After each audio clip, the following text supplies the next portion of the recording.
बिस्मिल्लाहिर्रहमानिर्रहीम। अस्सलाम वालेकुम नाज़रीन, मैं हूँ शिराज वैसी प्रोग्राम टॉप स्टोरी के साथ। नाज़रीन, टॉप स्टोरीज़ तो जैसे हमारे मुल्क, हमारे माशरे के लिए एक आम सी चीज़ बन गई है कि रोज़ाना हमें कई ऐसे इश्यूज़ का सामना करना पड़ता है जो हमारे लिए दर्द सर का यानी एक तरह का बाइस बनते हैं। कुछ मामलात अच्छे भी होते हैं, अगर कुछ मामलात हमारे माशरे में तकालीफ़ का बाइस हैं तो कुछ रिलीफ़ का बायस भी बनते हैं। लेकिन बदकिस्मती से कुछ अरसे से हम अच्छी ख़बरें सुनने से महरूम हैं। ये तो एक ज़िमनी बात होगी नाज़रीन, लेकिन आज से जो हम सिलसिला शुरू कर रहे हैं कि हम रोज़ाना की बुनियाद पे जो करंट इश्यूज़ हैं हम उन पर बात किया करेंगे, नेशनल लेवल के, इंटरनेशनल लेवल के और लोकल इश्यूज़ के हवाले से।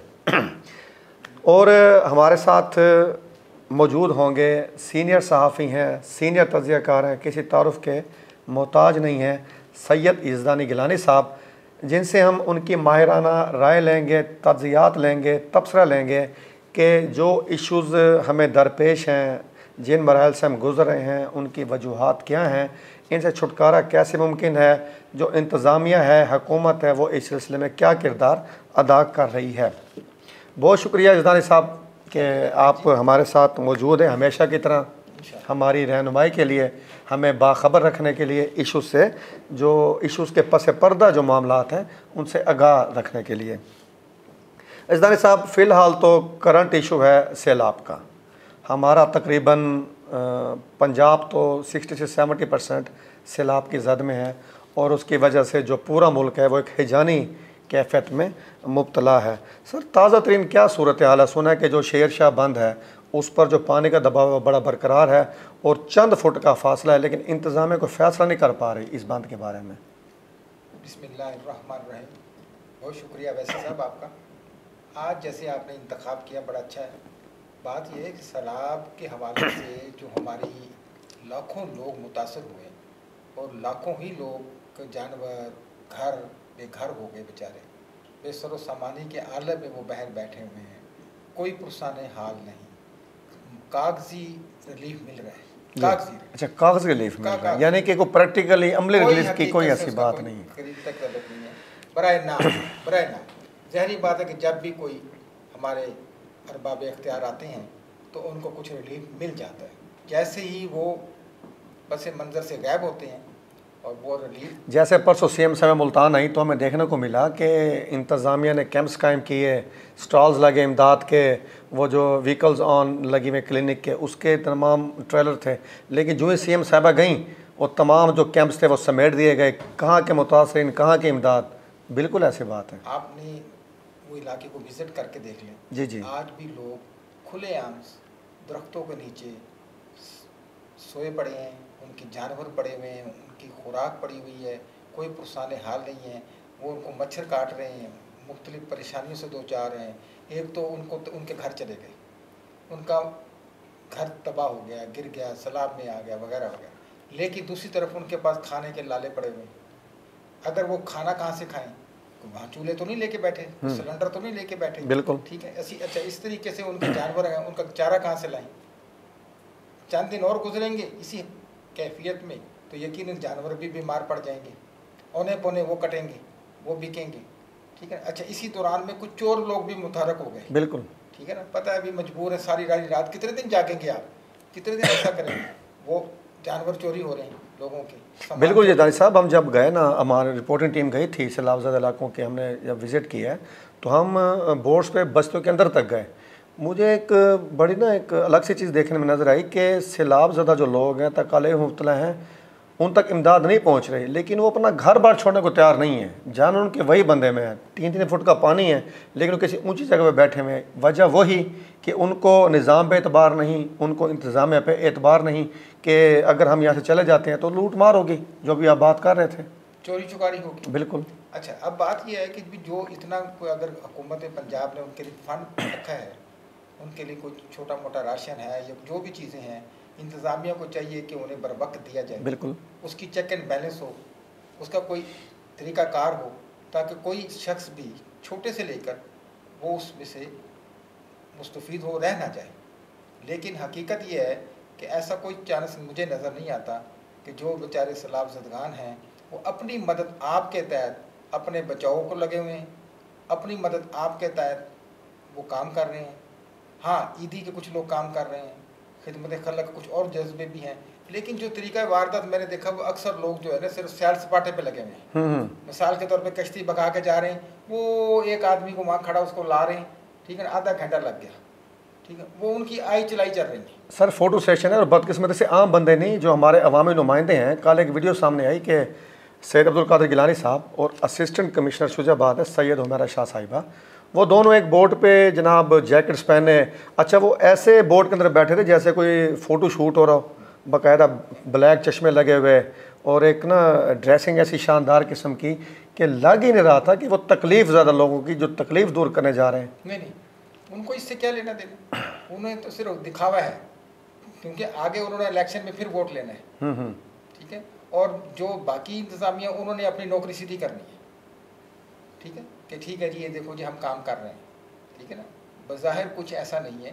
ठीक है ना। मुझे एक वाक़या याद आ गया कि एक दफ़ा जो है ना जी बांदर को जंगल का बादशाह बना दिया गया, ठीक, बकरी का बच्चा गुम हो गया, और वो जो बकरी की माँ थी, बकरी थी, वो बादशाह सलामत के पास बांदर फरियाद लेकर गई, उसने कहा जी मेरा बच्चा गुम, उसने कहा मसला ही कोई नहीं, अभी ढूंढ लेते हैं, आपको गम करने की कोई, आप जाएं अपना काम करें, मैं ढूंढ लेता हूँ।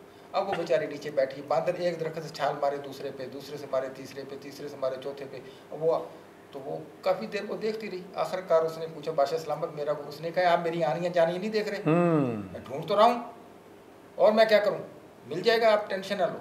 तो उसका तो शुगल था बांदर का, एक दरख्त से दूसरे। इसी तरीके से जो हमारे अफसरान हैं इनकी आनियाँ जानियाँ हैं, ठीक है ना, पूरी लंबी लंबी गाड़ियों के काफ़िले जा रहे हैं जी, 20-20 गाड़ियों के काफ़िले जा रहे हैं, सैल सपाटे लग रहे हैं, पेट्रोल की लॉटरी खुल गई, फंड के खुल गए, चीज़ें हो गई, सबाब दीदी फंड इनके पास अपने हैं, लेकिन किसी गरीब को मैंने नहीं देखा कि उसको जाकर ये कहें जी लो 10,000, बेटा हम आ नहीं सकते, हर बंदे तक नहीं पहुँच, आप अपना राशन 1 महीने का पूरा कर लो। बस सर ये जाहिर साहब आपने सिर्फ एक वाक़े से ना जो तमाम मामला था उसकी जो मंजर कशी है ना वो बड़ी शानदार कर दी। अब तो हमारे पास पूछने को कुछ चीज़ रह नहीं गई ना कि इसी में वो क्या कहते हैं कि दरिया को कोज़े में बंद कर देना, जो आपने इसे एक वाक़े से कर दिया। अच्छा सर सैलाब ज़दगान के साथ तो जो हो रहा है सो हो रहा है, लेकिन जो सैलाब ज़दगान नहीं हैं, शहरी लोग हैं जिन तक अल्लाह खैर करे सैलाब का पानी नहीं पहुँच सकता, वो भी उसी आजमाइश में गिरफ़्तार हो गए हैं। वो किस तरह कि आटे के जो मामलात है सर, आटा तो एक ऐसा ज़रूरत ज़िंदगी है जिसके बगैर किसी भी घर का चलना महाल है एक दिन भी।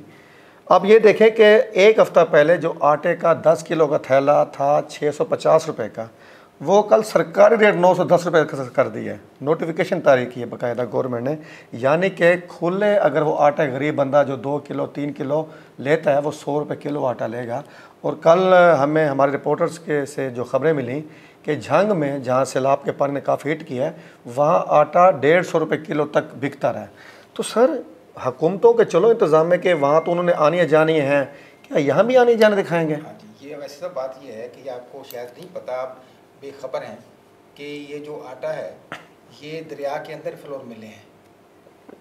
अच्छा ये सर एक नई बात है, वाकई मुझे मालूम नहीं था। पानी में इस वक्त डूब चुकी हैं, वहाँ से कनक जो गायब हो चुकी अच्छा है। मैं समझता था इंडस्ट्रियल स्टेट्स में मिलने शिले वहाँ पे नहीं, नहीं ये दरिया के अंदर है। अच्छा अच्छा, ठीक है ना, वहाँ कनक बह गई है और मामला है, इस वजह से वो जो आटा जब कनक ही नहीं होगी और वो जो हमारी फ्लोर मिले हैं वो मशीनरी खराब हो गई होगी, पानी में बह गई है सर। अच्छा बह गई है, खराबी का तस्वुर नहीं है। वजह से जो बाकी जो बची कुची फ्लोर मिले हैं उन्होंने कहा इससे फ़ायदा उठाओ, तो भाई खुदा का खौफ करो, ये जो फ्लोर मिले हैं ये अनजान आबादियों में लगी हुई हैं, शहर के बड़े मेन रोड पे लगी हुई हैं, इनके पास वाफर गंदम भी मौजूद है, लेकिन क्योंकि उन्होंने एक मौका तलाश करना, हमने किस तरीके से आवाम को लूटा जाए, और वो सैलाब की मद में उन्होंने कहा ये बड़ा इशू आ गया जी, गंदम तो आ नहीं रही, गंदम तो मिल नहीं रही, गंदम तो वगैरह वगैरह, और भाई खुदा का खौफ करो, गंदम भी वही पड़ी है, फ्लोर मिलों में को पानी आ गया है। यानी कि जो आपने लाखों टन स्टॉक रखी हुई पहले लेकर वो किधर गई सर? फूड के जो हमारे गोदाम है अल्हम्दुलिल्लाह वैसे आबाद हैं, चूहे खा रहे हैं उसको, ठीक है ना, नहीं मिल रही तो एक गरीब आदमी को गंदम नहीं मिल रही, आटा उसके लिए महंगा होगा, बिल्कुल ठीक है ना। आप मुझे बताएं कि जब गंदम महंगी होगी, नान महंगा होगा, रोटी महंगी होगी, ऊपर से ये परेशानी है, कारोबार है नहीं, ठीक है ना। अच्छा जो सैलाब में आ गए वो अपने परेशान हैं, मैं मेरा नहीं है, लेकिन परेशान मैं भी हूँ। मैं भी हूँ। वो किस मत में, कब बंद टूटेगा, पानी बंद टूटेगा तो पता नहीं हमारे घर तक पानी आएगा नहीं आएगा, क्या मसला है, मेरे बच्चे स्कूल जाएंगे नहीं जाएंगे, ठीक है ना, कितने दिन की छुट्टियाँ होगी, मैं राशन जमा कर लूँ, मैं फलां कर लूँ, कई ख्याल आते हैं। यानी एक हिजान कैफियत तारीख का रखे सर। अच्छा सर, हिजान कैफियत को दूर करने में जो हमारे इदारे हैं, इंतज़ाम है, उनका किरदार होता है, क्या वो सत्तू पी के सोए में सर? सर वो कर रहे हैं, आप नहीं देख रहे, वो कर रहे हैं अल्हम्दुलिल्लाह। वो सुबह उठते हैं, बनाव संगार के बाद निकलते हैं, वाह, फिर बनाव संगार भी करते हैं, बनाव संगार के बाद वो निकलते हैं और फिर उस एसी गाड़ियों में बैठकर, एसी दफ्तर छोड़कर एसी गाड़ियों में आ जाते हैं। एसी गाड़ियों से बैठकर फिर वो, जैसे आप फरमा रहे हैं कि वो कश्तियों में बैठते हैं, फिर वो नज़ारा करते हैं, फिर लोगों को देखते हैं कि ये अभी ये अवाम किस हद तक बेचारी परेशान है, या किस जिंदा है कि नहीं जिंदा। वो कहते नहीं माशाल्लाह फिट है, इनको कोई बीमारियाँ नहीं लगी, जानवर भी इनके खड़े हैं, चोरियाँ भी इनकी नहीं हो रही, तो हमारी खिदमत जो हमारे काम है वो बिल्कुल सही जा रहे हैं, तो अल्हम्दुलिल्लाह वो जो। अच्छा, आज तो गिलानी साहब आप ऐसे ऐसे नए मामला से मुझे आगाह कर रहे हैं जिनके बारे में नाजरीन मैं बिल्कुल वाकिफ़ नहीं था। आज एक नए जो है ना पर्दा कुशाई कर रहे मामला से, जैसे गिलानी साहब ने जिक्र किया फ्लोर मिल्स, मैं समझता था इंडस्ट्री स्टेट्स में या मुख्तलिफ हाईवेज़ पे होंगी, लेकिन आज मुझे पता चला वो तो दरियाई ज़मीनों पे थी फ्लोर मिल्स। ये देखें ना, वो बह गई, आटा इसलिए महंगा हो रहा है। यानी कि फूड वालों ने कल नोटिफिकेशन जारी किया, महकमा फूड ने, कि ना हमने गंदम महंगी की, और ये थोड़े बहुत चेंज आई, इतने का थैला मिलेगा, ये रेट है, रोटी 14 रुपये की होगी, जो 14 रुपये से ज़्यादा रोटी सेल करेगा 100 ग्राम की, उसको कैफरे किरदार तक पहुंचाएंगे, उसको अरेस्ट करेंगे, पर लेकिन कुछ भी नहीं। लेकिन उनको कैफरे किरदार पे नहीं पहुंचाना जिन्होंने रोटी 10 से 14 रुपये की हाँ, जिन्होंने आटा 65 रुपये से 100 रुपये तक किया, जिन्होंने थैला डबल रेट किया, उनको नहीं पहुंचाना कैफरे किरदार। लेकिन वो किसी गरीब की फैक्ट्री है, फैक्ट्री तो MNA की है, फैक्ट्री तो MPA की है, फैक्ट्री तो मेयर साहब की है, फैक्ट्री तो DC के चाचे की है, फैक्ट्री तो अमीर लोगों की है, गरीब की तो फैक्ट्री फ्लोर सर इसका मतलब है कि जो सफ़ेद पोश वाले रक्शे की फैक्ट्री है। सर इसका मतलब है जो सफ़ेद पोश तबका अरसा दराज से मुख्तलिफ अशरों से सिसक रहा है, वो सिसकता रहेगा। इसी मौके की तलाश में हम लोग होते हैं, ठीक है ना। अब जैसे सैलाब आ गया, अल्हम्दुलिल्लाह ये गंदम वाले, ये कई लोगों के लिए ये जो आफत है, कई लोगों के लिए नेमत उज़्मा का यानी कि सबब बना रहा है। अच्छा सर, कुछ जो मामलात है ना, ये जो इदारे हैं और ये जो मामलात हैं इंतज़ाम, इनको देखने के लिए मॉनिटरिंग इदारे होते हैं, उसके ऊपर सबसे सुप्रीम हमारे पास पार्लियामेंट है। तमाम एक चेन की जो सबसे सुप्रीम है उसे हम पार्लियामेंट कहते हैं, इदारों की माँ कहते हैं। उसका एक अलग तकद्दुस है, उस तकद्दुस को लेकर जो हमारे अवामी नुमाइंदे हैं वो लंबे लंबे कसीदे पढ़ते हैं, तराने पढ़ते हैं कि हमें कुछ ना कहा जाए, हमारे खिलाफ हम तरीके की इस्तेकाक पेश कर देंगे, यानी कि पूरी आवाम जाए भाड़ में, उनके इस्तेकाक को कुछ ना हो। लेकिन उनको खुद अपने इस्तेकाक का ख्याल नहीं है कि कौमी असम्बली का मुसलसल दूसरा इजलास हो रहा है और कायदे हिज़्ब इख्तिलाफ के बग़ैर हो रहा है, यानी हमारे पास एक पूरा हाउस मुकम्मल नहीं है। जब उनको खुद अपनी इज़्ज़त का ख्याल नहीं कि हमारा हाउस मुकम्मल नहीं है और हम ऐसे चले जा रहे हैं, लेकिन दूसरे से वो इज़्ज़त की तवक्को करते हैं, ये कैसे मुमकिन है सर? देखिए बात ये है कि पार्लियामेंट की अपनी एक कोई शक नहीं है, उनकी अपनी एक इज़्ज़त तौक़ीर है, वो ज़ाहिर बात है मुंतखब नुमाइंदे हैं, बिल्कुल। लेकिन बात यही है कि हम जमहूरियत पसंद नहीं है। यहाँ सारे जमहूरी मुल्क हैं सर, देखें ना, सारी सियासी जमातें हैं वो जमहूरियत के तराने पढ़ती हैं, अल्हम्दुलिल्लाह सारी वोट को इज़्ज़त दो, और ये जनाब हम जनाब रजीम चेंज, इस तरह की जो चीज़ है सर, ये इन्हीं के नारे हैं। देखिए रातों रात आपने जमहूरियत को कैसे पशपुस डालकर आपने किन किन लोगों को जितवाया और कैसे वो लोग बने और कैसे पार्लियामेंट में पहुँचे, और उसके बाद जो रही गई कसर अपोजिशन के साथ हो रही है, उन्हें दीवार के साथ लगाया जा रहा है मुख्तलिफ तरीक़ों से। ऐसे जमहूरियत नहीं चलती सर। ये तो अपोजिशन को बर्दाश्त करें, आप उनको बर्दाश्त करें, कोई बात नहीं, कल को हो सकता है आप अपोजिशन में। सर ये तो कोई नई बात तो नहीं है ना, जो आज इक़्तिदार में है ये कल अपोजिशन में थे, और जो आज अपोजिशन में कल इक़्तिदार में थे उन्होंने भी उनके साथ वही सलूक किया था, यानी ये तो एक बदले बदले की गेम चल रही है, ये तो चलता रहेगा। ज़रूरी आपने ऐसा करना, कुछ रवादारियाँ होती हैं, कुछ हमारी किसी ने तो सिलसिला रोकना ये वाला, कुछ इखलाकियात की चीज़ें छोड़ दें।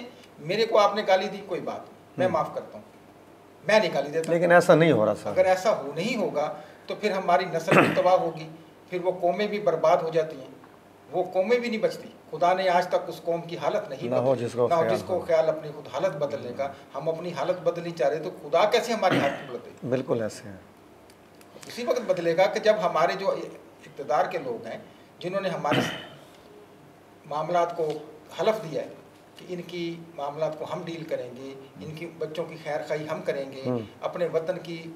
अब सब काम तो फौज ने नहीं करने। फौज कहाँ तक जाए? बॉर्डरों पे लड़े, महाज पे लड़े, दुश्मन का नासर के साथ लड़े, क्या सियासतदान के साथ भी वो लड़े, हमारे बच्चों की खैर भी करे, सलाब को भी वही देखे। कहाँ कहाँ जाएंगे वो? तो कुछ काम हमारे करने से, यानी कि सर बात वही है जो भी आपने उस शेर के जरिए भी की कि जब हमें खुद अपनी इज़्ज़त का ख्याल नहीं है तो कोई दूसरा हमारी इज़्ज़त कैसे करेगा? जब जो अरकान पार्लियामेंट हैं उनको खुद अपनी इज़्ज़त कराने का ख्याल नहीं है, वो खुद दस्तों गिरबान रहते हैं, तो किसी ने और उनकी इज़्ज़त क्या करनी है? अच्छा सर, हम हिज़्ब इख्तिलाफ़ को रो रहे थे कि कायदे इख्तिलाफ़ नहीं है। ये तो हमारा हाउस काफ़ियत का नामुकम्मल है कि 9 मई के केसेस की वजह से कुछ नायल हुए, कुछ नशिस्तें वफ़ात की वजह से खाली हुई, तकरीबन 1 दर्जन से ज़ायद नशिस्तें हैं। इलेक्शन होने थे, अब 18 सितंबर को होने थे, कुछ अक्टूबर में, कुछ नवंबर में, लेकिन कल इलेक्शन कमीशन ने ये तमाम जो इलेक्शंस हैं वो सैलाब का एक आड़ लेकर मुलतवी कर दी। इस पर सर रोशनी डालिए कुछ। देखिए, बात ये है, इलेक्शन कमीशन ने तो हमेशा जानबदारी का मुजाहरा किया है। आप देख लें कितने अरसे से उनका एक तरीका वतीरा चला रहा है, लेकिन अब ये क्योंकि एक सलाह का मामला है भी और मामला आप साहब के सामने हैं, जो सूरत हंगामी मुल्क में नाफिस है, उस हालात में मैं कहता हूँ अगर उन्होंने नेक नीति से फैसला किया, नेक नीति से कि जी ठीक है जी, ज़ाहिर बात जिन लोगों ने वोट डालने हैं, जो जो जिन हलकों में है वो परेशानी से दो चार हैं, सैलाब ज़दगान हैं और उनके पानी खड़ा है वगैरह वगैरह, स्कूल गिर गए, इमारतें गिर गई और इसमें जितने हमारे मामला चल रहे हैं, तो मैं कहता हूँ चल अल्लाह ताला उन्हें उनके इसका अजर दे। और अगर वो भी आज भी वो बदनीति पे मबनी है तो फिर कौम उन्हें माफ़ नहीं करेगी। चलें सर, ये तो तारीख फ़ैसला करेगी, लेकिन जो हमारे मुल्क का बड़ा अहम इदारा इलेक्शन कमीशन, इसकी तारीख ऐसे ही है कि जिसकी हुकूमत होती है ये उसी का धुमछला बन के रहता है। यानी कि आप ये देखें, जब आप इलेक्शन कमीशन का अख्तियार ही देंगे इन्हीं को जिन्होंने उसके नीचे रह के काम करना है, तो ज़ाहिर बात है जब पसंद नापसंद की बुनियाद पर फैसले होंगे तो फिर इदारे का सरबराह भी वैसे ही काम करेंगे। सर, प्रोग्राम को समेटने की जानिब चलते हैं।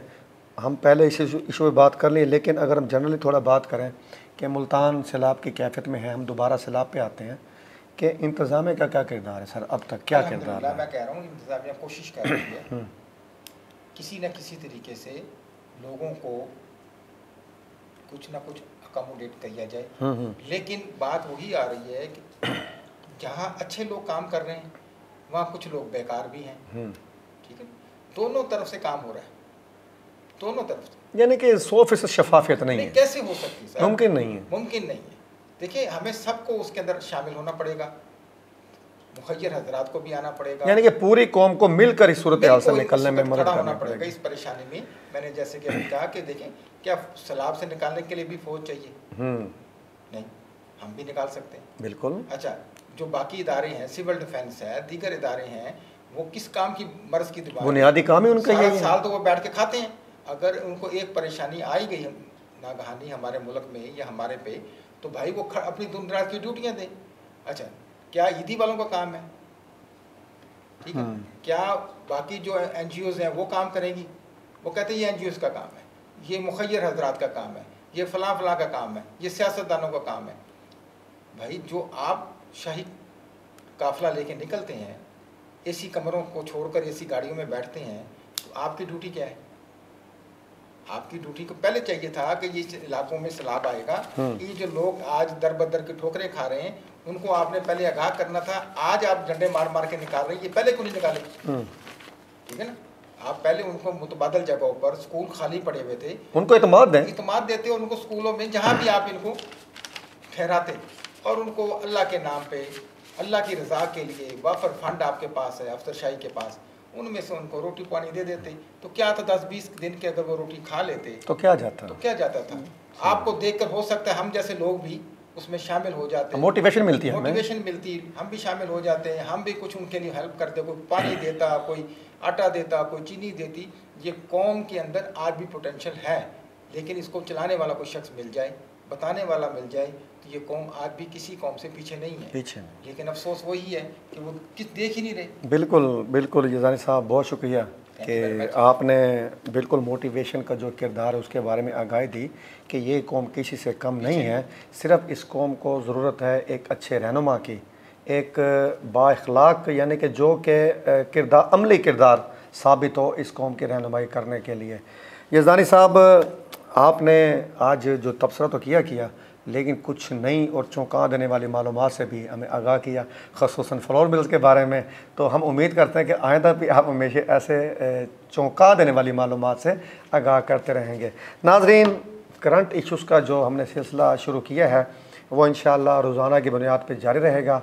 हम जो रोज़ाना नए मामलात इसमें हमारा मुआशरा गिरफ़्तार होता है, नए मसाइल हमारे सामने आते हैं, क्या आते हैं, क्यों आते हैं, कैसे हल किए जा सकते हैं, हम इस पर रोज़ाना की बुनियाद पर गुफ्तगू करेंगे यज़दानी साहब के साथ। इंशाअल्लाह कल एक नए प्रोग्राम के साथ आपकी खिदमत में हाज़िर रहेंगे। हाँ, आपके फ़ीडबैक, क्योंकि वही जो फ़ीडबैक है वो हमारी रहनुमाई का सबब बनता है। मिलते हैं कल इंशाअल्लाह। अल्लाह हाफ़िज़ व नासिर।